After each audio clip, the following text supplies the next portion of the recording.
Welcome to Thrive, where I believe you were not created to survive, but to thrive. And if you change yourself, you can change your world. I am your host, Alex Sagai, and I want to welcome everybody back to Thrive. And if you are new here, welcome to the Thrive family. I love this podcast. I love that we get to do this. This honestly started as just a resource for some of our leadership team in our church. Me and my wife lead Calvary Church down in South Florida, along with the most incredible pastors and dream team in the world. We love everybody from our staff, our pastoral team, our DNA team is amazing. And we all want to continue to be better leaders. And so because we have a weekly staff, some of our leadership team weren't able to, attend or listen, or get some of this stuff. And so we started this podcast that way, and it's grown. And now I want to thank all of you for subscribing and following the channel. So hopefully this helps you regardless of where you lead, what you are part of. I think we all lead somewhere. We're all leaders in one way or another. And so hopefully this podcast continues to help you. And so welcome wherever you're at today. I want to tell you to subscribe. If you haven't subscribed yet, subscribe to the channel. And over the next few months, we got more stuff that we want to add. And so we are grateful that you are part of this family. Every single week, we're going to talk about life, leadership, lifestyles, things pertaining to our faith, things pertaining to family, things pertaining to how we can get better as leaders, our principles, our morals, how we can get strong, what we can do to get better. And so every single week, there's either going to be an interview or a small podcast like this that just come to give us an injection of leadership. And so hopefully today you can learn. Wherever you're at, you can continue to get better. I want to continue to get better. And hopefully together, we can all become leaders that continue to thrive in whatever sphere of life God has placed us in. Today, I want to talk to you from this title, wherever you're at today. I know some of you are at the gym. You tell me you listen to this at the gym. Some of you on the way to work. Some of you on the way back home after you dropped off kids. Some of you, you're waking up and this is one of the first things you're listening to. Today, I want to talk to you from this title, Get Out. Get out. If you're watching on YouTube or somewhere where you can chat, put that in, get out. I want to talk about get out. What can we as leaders get out of our life that will make us better leaders? Where I got this idea is from the Gospel of Mark. And again, I'm taking a little bit of liberty and taking a broader application when it comes to leadership and using this text. But I want us to look really quick at Mark chapter 8. In Mark chapter 8, Jesus is with his disciples. And it says this in Mark chapter 8, verse 15, the disciples had forgotten to bring bread except for one loaf that they had with them in the boat. In verse 15, be careful, Jesus warned them. Watch out for the yeast of the Pharisees and that of Herod. Okay, I want us to look at those two verses. The disciples had just seen an incredible miracle. Again, if you're not a believer, if you're not a Christian, just follow along. I think some of these principles can help you. And our desire is that you would know Jesus as Lord and Savior. But the disciples in the Gospel of Mark had just seen an incredible miracle of Jesus multiplying the bread and the fish for thousands of people to eat. They take some with them. They get on a boat and they go with Jesus to the other side of the lake. Now, they took this one loaf, and Jesus gives this warning. And that's what I want to talk about today. Just the warning really quick. What is Jesus here alluding to? Jesus says, be careful, watch out for the yeast of the Pharisees and that of Herod. Yeast. The bread that they were carrying, if you're not careful, can grow yeast, he's saying. Watch out, be careful. Now, on the surface level, it may seem like he's just talking about the bread possibly growing bad, but he added the yeast of the Pharisees or that of Herod. What does he mean? I think the more central context of this verse, he's talking about unbelief. Ultimately, he's talking about unbelief. Don't grow in unbelief the way Pharisees and Herod do. Continue to believe I'm the Son, the Messiah of God, and I'm here to save humanity. Okay, but now taking a broader application, I want to think about what can grow in your life that you need to get out. If you want to be a good leader, there's some things in our life that we need to get out. There's some things in our life that we actually allow to fester, to grow in our life that are not going to make us a better believers, better leaders, better people in whatever organization it is that we lead. I remember when my wife developed this passion to start making bread. Every once in a while she'll make it, but she like, you know what, let's make some bread. And yeast is what you put into the bread, is what makes the bread arise. And what he's saying, what Jesus is alluding to here, is that a little yeast can change the dough. Just a little bit of contamination can make something go wrong. I want leaders to listen to this. I think most people that listen to this channel or watch this channel is because you either are a leader or want to become a leader and want to get better. And I want you to listen to this. Sometimes a little bit can cause a lot of damage.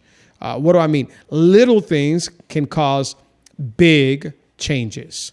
In fact, I want to share this verse found in Song of Solomon, chapter 2, verse 15. The Song of Solomon, this book in the Bible says, "Catch for us the foxes, the little foxes that ruin the vineyards."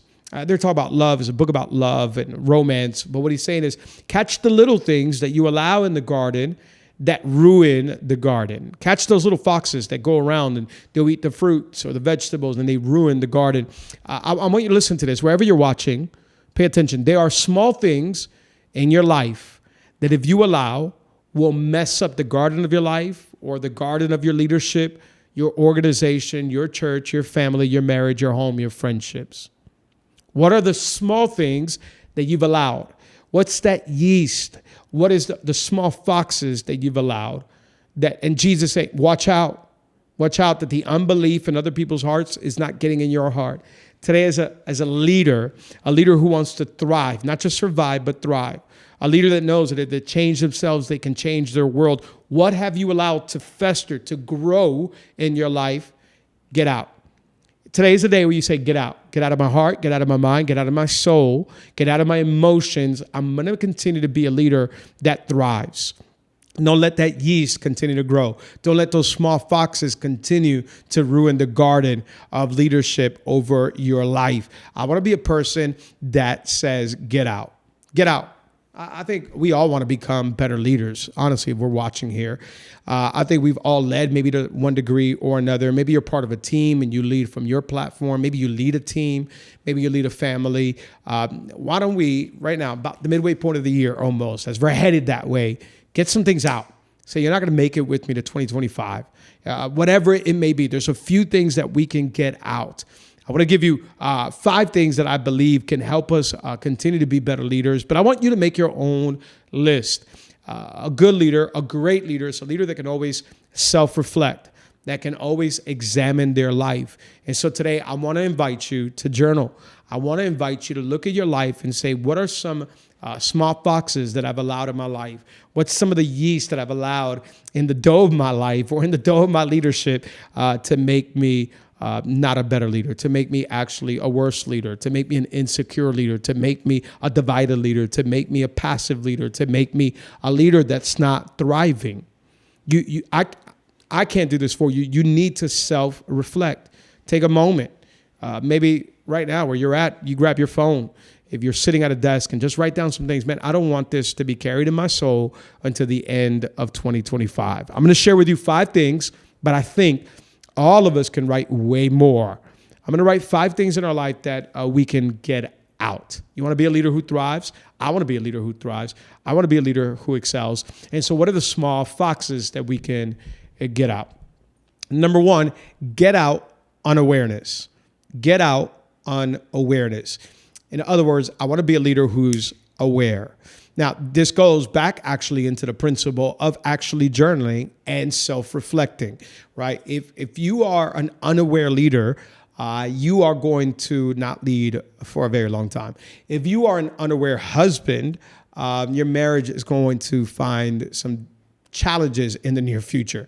If you are an unaware wife, you're going to have a husband that is bothered in the near future. If you are an unaware mother or father, you may have a child that starts acting up a little bit because you were unaware. If you are an unaware son or daughter, you may not know your parents are going through a difficult, challenging moment. If you are an unaware leader, employer, you may not know what some of your employees are facing. If you are an unaware employee, you may not know some of the things your employer wants. All those examples are just some examples of what happens when we are unaware. Unaware of what our employees are facing, unaware of what some of our decisions are causing in others, unaware that I'm doing something that may be bothering somebody and it's not beneficial to the main goal of the company, organization, family, home, friendships, whatever it is. Maybe there's something I'm doing. I'm going to get unawareness out.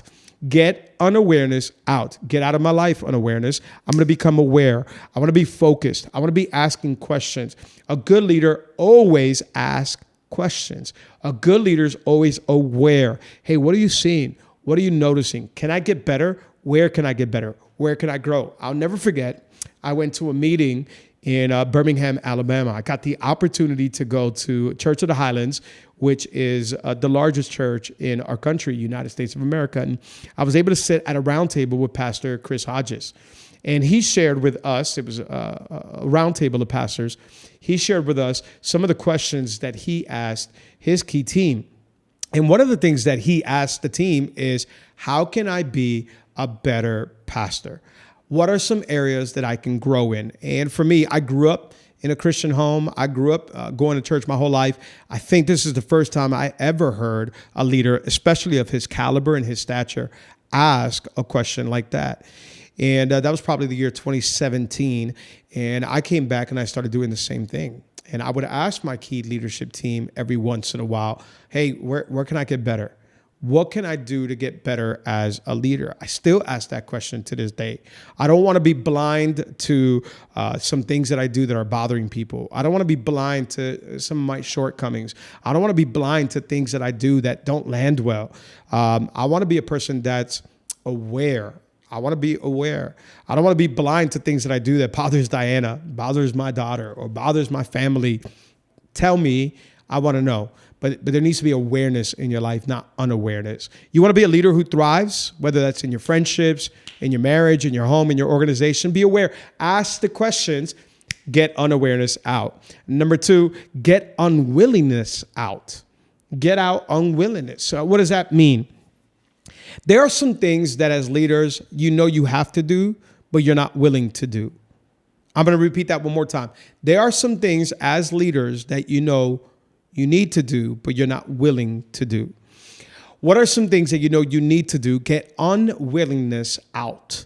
I've seen leaders who are hitting the lid of their life because they are unwilling to go to the next level. I've seen leaders who they skyrocket and they begin to lead a team or they begin to lead somewhere in their community, but because they refuse to fix certain areas, because they are unwilling to do certain things, they're aware of it, but they're just unwilling. I don't want to be unwilling. I want to be disciplined. I want to do the hard things because when I am aware and I do them, I become better. In fact, the word that really stands out in my mind is I want to be intentional. I want to be intentional. Write that down in the chat. Write that down in your notebook. Be intentional this year. You don't want the yeast to grow. You don't want the foxes. Then be intentional about what you need to do. Be intentional about that conversation you need to have. There was several years ago in our church in our world, where I knew I needed to have a conversation with somebody. And I was still very immature in my leadership capacity and role. I was dealing with a million things, and I kept putting it off.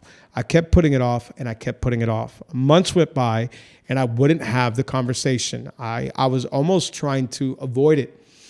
It ended up costing us, and it ended up being something that we had to walk through because I wasn't intentional in having that hard conversation. I just should have done it. I was unwilling to do it. Again, this is many, many years ago, and I've learned now it's better. Listen to me. It is better to have a hard conversation now than a hard loss later. It is better to have a hard conversation now than a hard loss later. And so I've learned I'm not going to be unwilling anymore. If we're going to have a confrontation, let's have it in a graceful way, whatever it is, but be intentional in what you need to do. Be intentional in picking up the phone call and asking those questions. Be intentional in going to meet for coffee and talking some things through. Be intentional in asking how you can get better. Don't be unwilling. Get unawareness out and get unwillingness out. I'm not going to be unwilling to do the hard things. I'm not going to be unwilling to get extra prepared. I'm not going to be unwilling. Whatever it is, be intentional.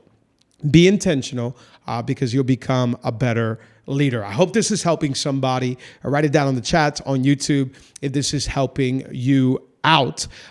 Today, we're saying get out. Get out of our life. Get that yeast out. Get those small foxes out. We want to be better leaders. We want to be better leaders in whatever sphere of influence that we have. Number 3, get out forgetfulness. Get out forgetfulness. What do I mean by this? And I know I make all these to kind of sound the same, but what do I mean? I want to explain it. I think I've met too many leaders who use forgetfulness as a crutch to not do what they need to do. Oh, I was going to do this, but I forgot. Oh, I was going to do, that thing, but I forgot. Oh man, I should have wrote it down because I forget. Oh yeah, I was thinking about calling that person, but I forgot. Yeah, I knew I needed to do that, but I forgot. And even in my own life, I've done that at times. But that is not healthy. That is not good. For me, one of the tools that I do that helps me the most is notes on my phone. For me, I write down, and I've learned over now 9 years of leading our church that I need to write things down. And I think I have a pretty good memory. I still write things down. And today I want to talk to leaders that want to get better. I want to get better. And for me, this was just a little quick tool that helped me become better. I know today what I'm saying is not rocket science. What I'm saying is not groundbreaking. Oh, wait, I thought Alex was going to give me 5 keys better than this. I'm telling you little small things that can help you. Get that forgetfulness out. That gets tiring after a while. I've been able now to lead a staff. And when you have people in staff that keep telling you, oh, I forgot. What we've done in our organization now is that we don't allow that anymore. That you forgot, it's not an excuse anymore. That shows you're not willing to be a good leader. You're not willing to go to the next level. We need leadership, and leadership cannot be forgetful. Write things down wherever you need to write them down, whether that's on your notes, whether that's on a journal, wherever that's at, where you're going to see it front and center, things that you need to do, things that you need to work on, things that you need to get out. Don't use forgetfulness as a crutch in your life anymore. I'm telling you, you are creating a lid on your leadership. You are creating a lid in your life. Oh, I forgot. I forgot I did that. I forgot I said this to that person. I forgot I hurt this person. That's a lame excuse. We're talking leadership here, and I'm going to be a little bit more brutal here in this one. That's a lame excuse. Again, every once in a while, I can understand that. All the time, it's a lame excuse. I want leaders who thrive around me. I want to be a leader who thrives. And so I need to write things down. I need to remember. I need to remember what I said. I need to remember what I did. I need to remember what I promised. Don't use forgetfulness. Get out.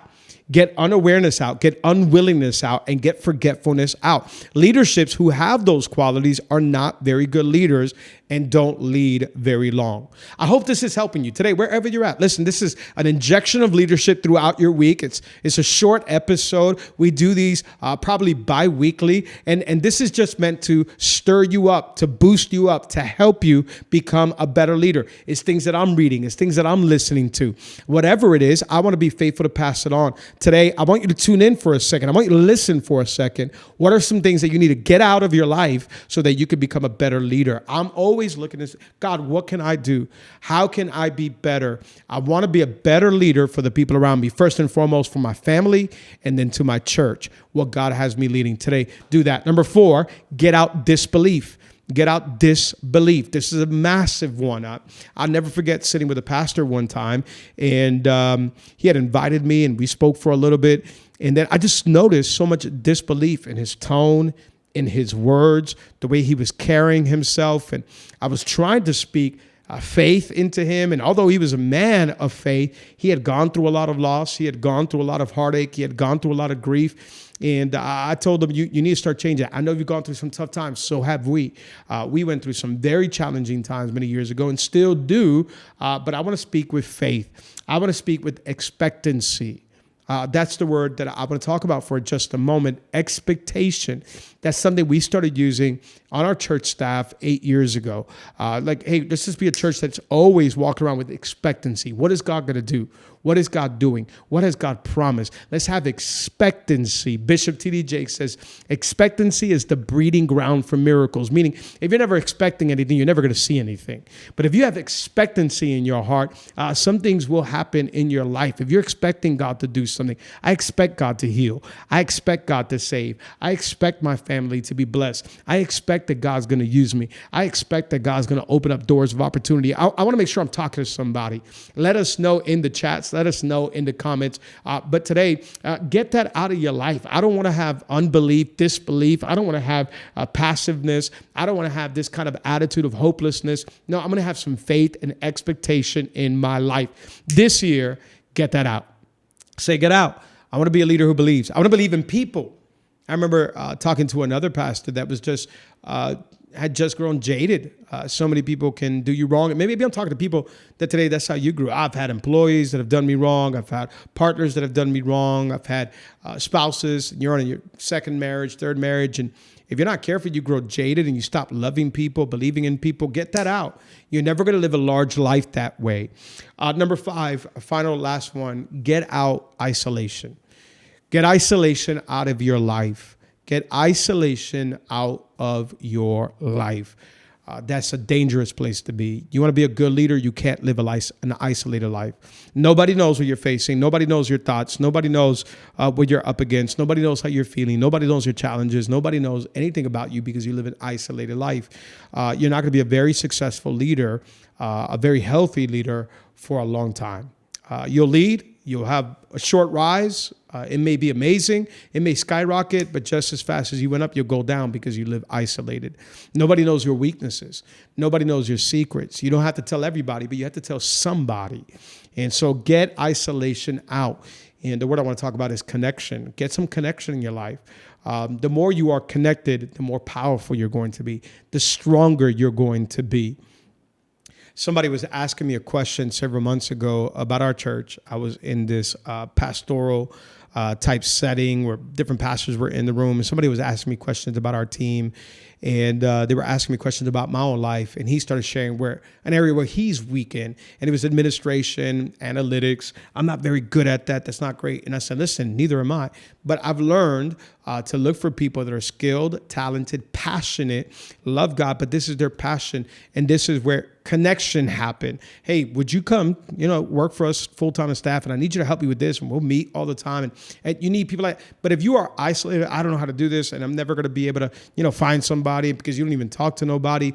Isolation will be the lid over your life. And so today, what are we going to get out of our life? We're going to get unawareness out, unwillingness out, forgetfulness out, unbelief out, and isolation out. Get those things out of your life. I want you to add to that list.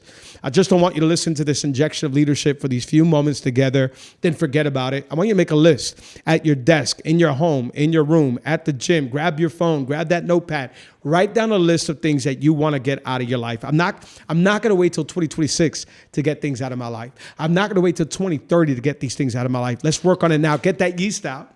Get the small foxes out of your life, and you and I will become better leaders. Because always remember, if you can change yourself, you can change your world.